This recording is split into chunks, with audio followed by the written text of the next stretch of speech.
Good morning and welcome to the March 22nd public hearing. We have 4 items that we have speakers registered for. The first item, item number 2, is ADM file 2016-10. That is a proposed amendment of MCR 2.002 and 7.109 that would allow for waiver of appellate transcript fees for indigent individuals. And we have one speaker, Lisa Ruby from the Michigan Poverty Law Program. Lisa, if you could please unmute, and you will have 3 minutes.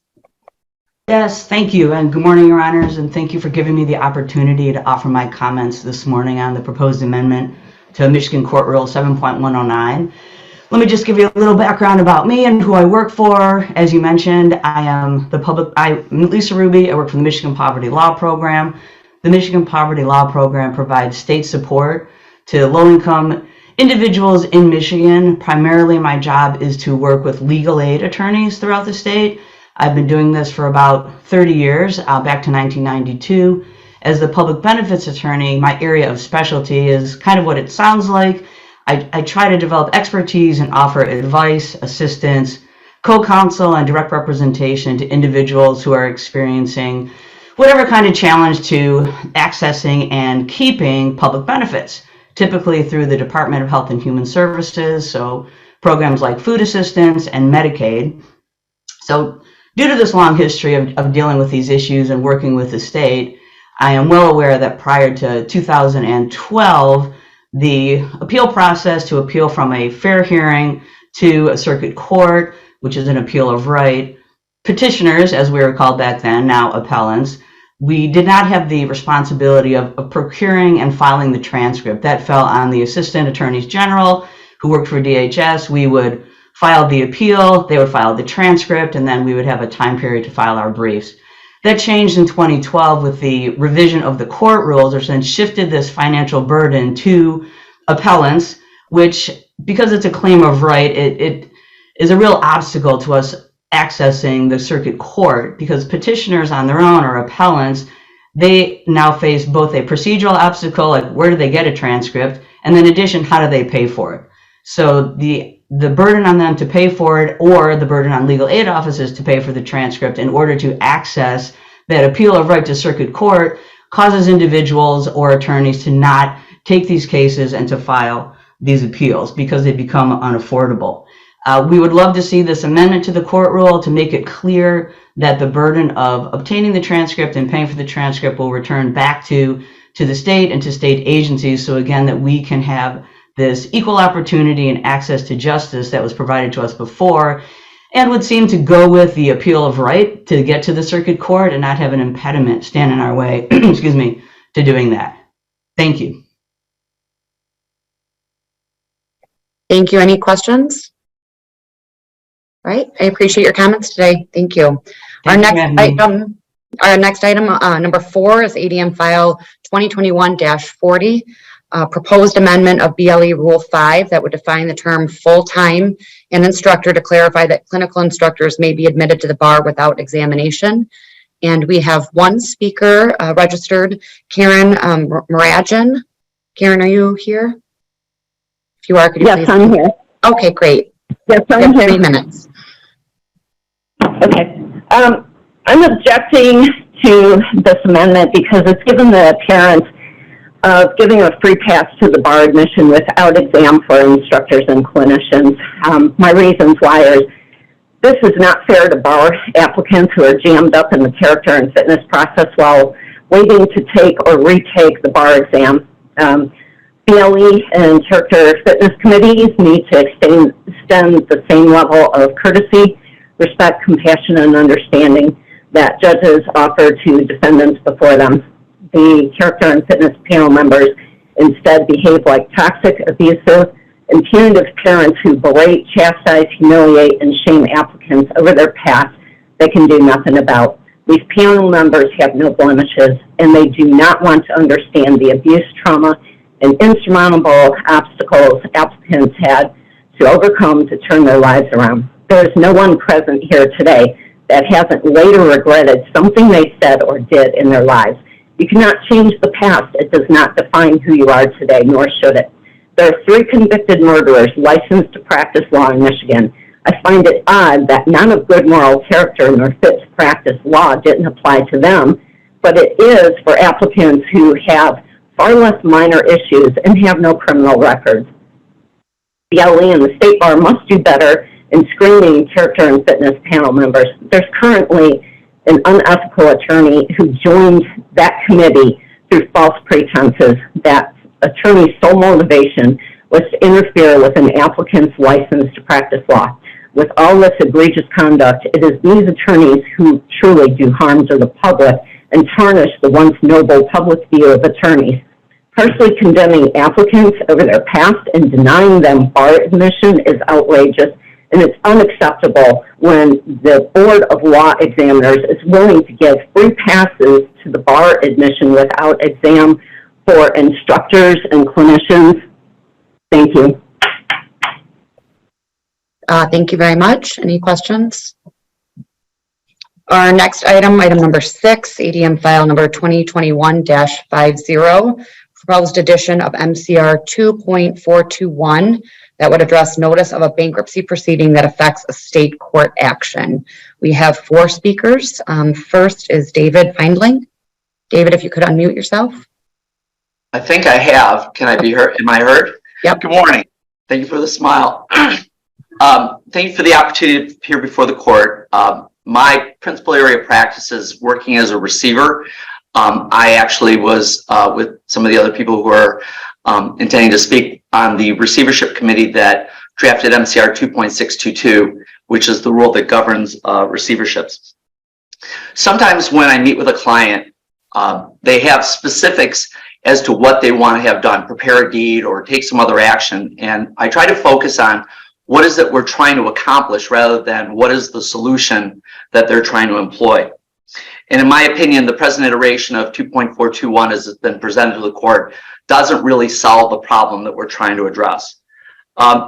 In an opinion from Judge Philip Shefferly, who's a bankruptcy judge who's now working with JAMS, he indicated, the court appreciates the strong state law policy reasons behind allowing domestic relations matters to proceed expeditiously and respects the state court's primacy in such areas. But there are important policies behind the automatic stay and the protections it affords to debtors and to creditors of the debtor when a bankruptcy is filed. The Bankruptcy Code carefully balances and respects these sometimes competing policies by expressly stating what is covered by the automatic stay in Section 362A and what is accepted from the automatic stay in Section 362B. Once a bankruptcy case is filed, any entity seeking relief against a debtor must take the time to first review the statutory scheme rather than proceed blindly and run the risk of violating the stay. And that was a case which involved a request to hold an Oakland County Circuit Court judge as well as the attorney in contempt for violation of the automatic stay. The notice itself that's provided under 2.421 doesn't solve our problem.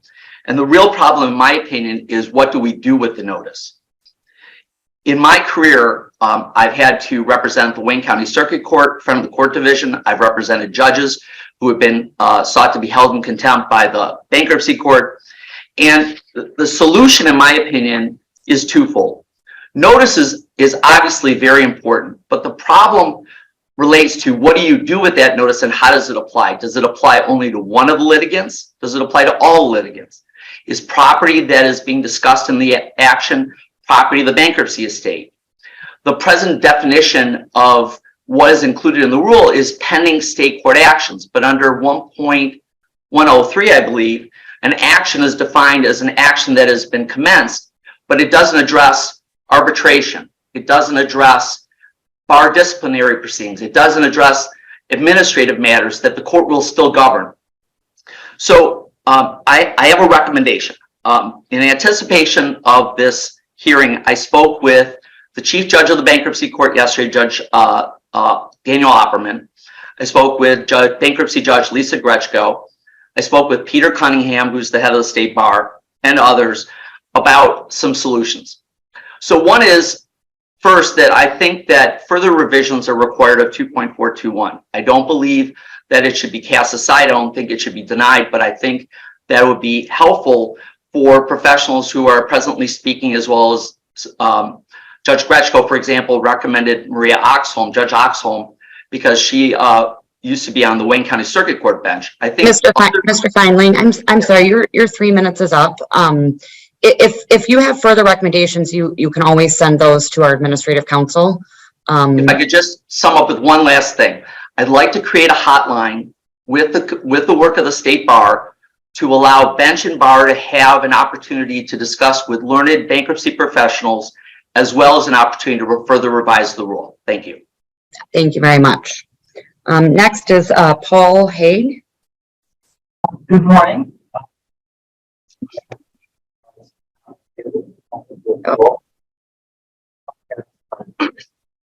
I'm sorry, we're not able to hear you.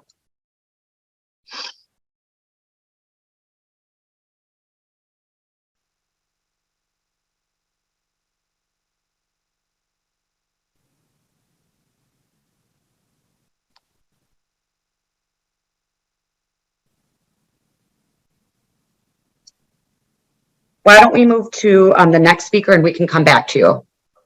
Thank you. Judith Greenstone Miller from the State Bar of Michigan Business Law Section. Good morning, Ms. Miller. Good morning, Your Honors, and thank you for the opportunity to speak this morning. My name is Judith Greenstone Miller, and I'm a senior counsel with Taft, Stettinius, and Hollister, LP, formerly Jaffe, Raitt, Huron, Weiss, PC, and have been practicing bankruptcy law since 1978. As you indicated, I am appearing on behalf of the Business Law Section of the State Bar of Michigan and its Debtor-Creditor Rights Committee that I currently co-chair and have probably co-chaired for the last 23 years. The Business Law Section is one of the largest sections of the State Bar and made up of business law practitioners from across the state. And the committee is made up of 500 members that specialize in creditors' rights, bankruptcy, insolvency across the state of Michigan as well. Paul Haig, who was going to testify before me, but will be testifying after, is one of my colleagues at Taft, and in addition serves as the co-vice chair of the Debtor-Creditor Rights Committee. And he too has been a bankruptcy practitioner since I think around 2006. So both of us have a wealth of knowledge and experience in the bankruptcy arena. We submitted the letter on March 13th, albeit after the comment period ran, because we needed to solicit the committee's members and also get the approval of the Business Law Council, which is the governing body for the section. And we applaud the court's action to propose this new rule that will formalize what courts have generally handled on an informal basis. However, the written comments submitted by the State Bar and others, based on those, we believe the rule as proposed is too broad and likely to result in confusion and unintended consequences, particularly with regard to imposing an administrative stay with regard to non-debtor parties. We support the revisions submitted by Mr. Haig as set forth in our letter, subject to one additional consideration, to make clear that bankruptcy law governs the determination of whether the automatic stay applies. Even the most experienced professionals encounter confusion over the scope of the automatic stay and the impact on pending state court litigation when a party to the pending litigation becomes a debtor in bankruptcy. Our intent with the proposed revisions is to provide guidance to the bench and the bar and merely to clarify what experienced lawyers already know. The proposed rule, if adopted, would create clarity and a best practice, because when a notice is filed, the court would hopefully schedule a status conference with the litigants to determine the impact of the automatic stay. Accordingly, we recommend that the court adopt proposed MCR 2.421 in the modified form attached to our letter. And we believe that this is a good first step in formalizing the practice on a go-forward basis. Thank you very much. Thank you. Any questions? All right. Michael Lead. Thank you. May it please the court, I support the position taken by Paul Haig I support the position taken by Ms. Miller. I support the specific reference to 11 USC 101 at SEEK as the specific bankruptcy code provision and reference that would apply. I just want to speak to 2.421F as proposed. But what I would suggest is that rather than having the trial court having the ability to shut down or administratively stay a pending action, that the state court hear the parties first, because there are reasons why the pending action should continue. There may be multiple parties for whom the stay is inapplicable, and even in the case of a debtor, defendant debtor, there are circumstances where the case may well proceed. So we're suggesting in our proposal 2421F that the court have a status conference with the parties and then decide what the appropriate course of action should be. I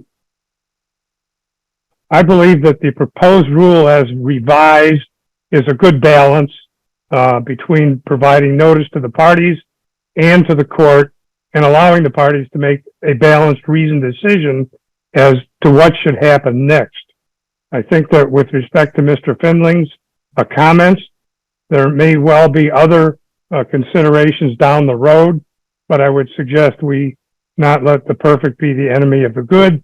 And I believe that as revised and proposed, 2.421 should be adopted forthwith. Thank you. Thank you very much. Any questions? All right, we'll return to Mr. Haig. Can you hear me now? I can. Oh, wonderful. Very sorry about that. Good morning and thank you. My name is Paul Haig. I've been referenced a couple of times here before. I'm co-chair of the bankruptcy group at Taft, Stettinius & Hollister, formerly Jaffe, Ray, Hewer, and Weiss. And I submitted a letter really in support of the proposed rule with some revisions on February 1st. That's been referenced today here as well. In my role, I'm frequently confronted with questions about the scope of the automatic stay in bankruptcy. It's not as clear of a rule as we would like. There's lots of different nuances to it. And one of the questions that's frequently asked is, what about affiliated entities, insiders, guarantors? How does the automatic stay in bankruptcy impact them? And the answer is, generally speaking, it does not. And what we wanted to do with the proposed revisions to the rule, which I think there is some consensus around, is to make sure that the rule is clear about the scope of the automatic stay and sets forth a process for determining, to the extent there is uncertainty about the scope of the stay, for the state court judge to be able to make that determination. So as a starting point, the idea of having this rule that requires the notice, I really applaud that. It's a requirement that has existed for years informally. We all know to file a notice of a stay in state court litigation when a bankruptcy is filed, but to have it in the rule, I think that's a good thing. And I think, particularly as the proposed revisions show, establishing a process to address the uncertainty regarding the scope of the stay is good. Specifically with respect to those revisions, there was a provision that suggested that if a notice needs to be filed when a party in a pending state court action is an officer, director, or majority equity holder of a named debtor in a bankruptcy proceeding, the notice should be triggered simply by a party in the bankruptcy proceeding filing a bankruptcy case. Because if you're an officer of a party that files a bankruptcy case, that shouldn't impact whether or not your litigation can go forward. Again, the law is very clear. The automatic stay applies to a debtor entity, but absent relief from the bankruptcy court, it doesn't apply to litigation claims against non-debtor entities. So we've tried to tweak the language to clarify that and not raise more uncertainty about the scope of the rule. I think the best practices going forward is that upon the commencement of a bankruptcy case, the debtor, or as the rule says, if the debtor fails to do so, other parties to the case will promptly file a notice with the state court saying, hey, there's a bankruptcy filing here that may be impacted. That gives the state court the opportunity to schedule a status conference and determine how the litigation is impacted by the stay, and if there's a dispute there, then the court can figure that out. So we've revised the rule to try and address that, and hopefully that does that very clearly.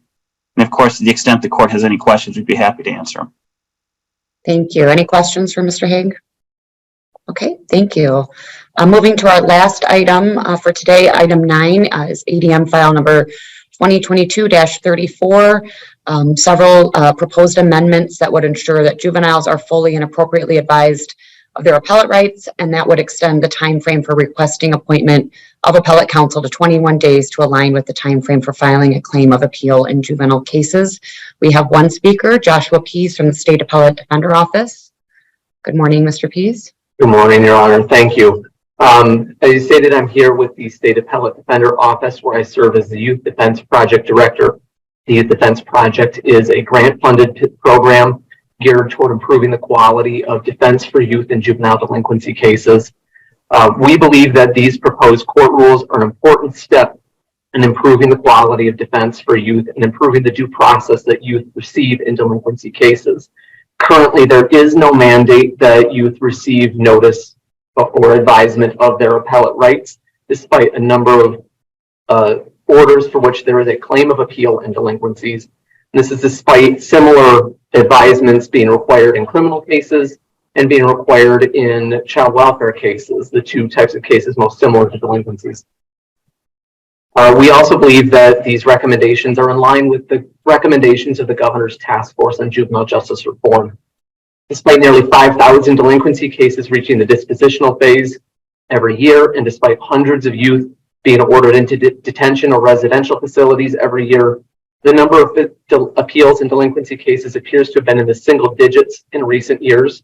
By my count, there were 3 total opinions from the Court of Appeals in 2022 in delinquency cases. These cases impact some of the highest need and most vulnerable people in our state, yet they are rarely subjected to the error-correcting nature of appeals. We believe that this can be attributed in part to the lack of a requirement that courts advise youth of their appellate rights.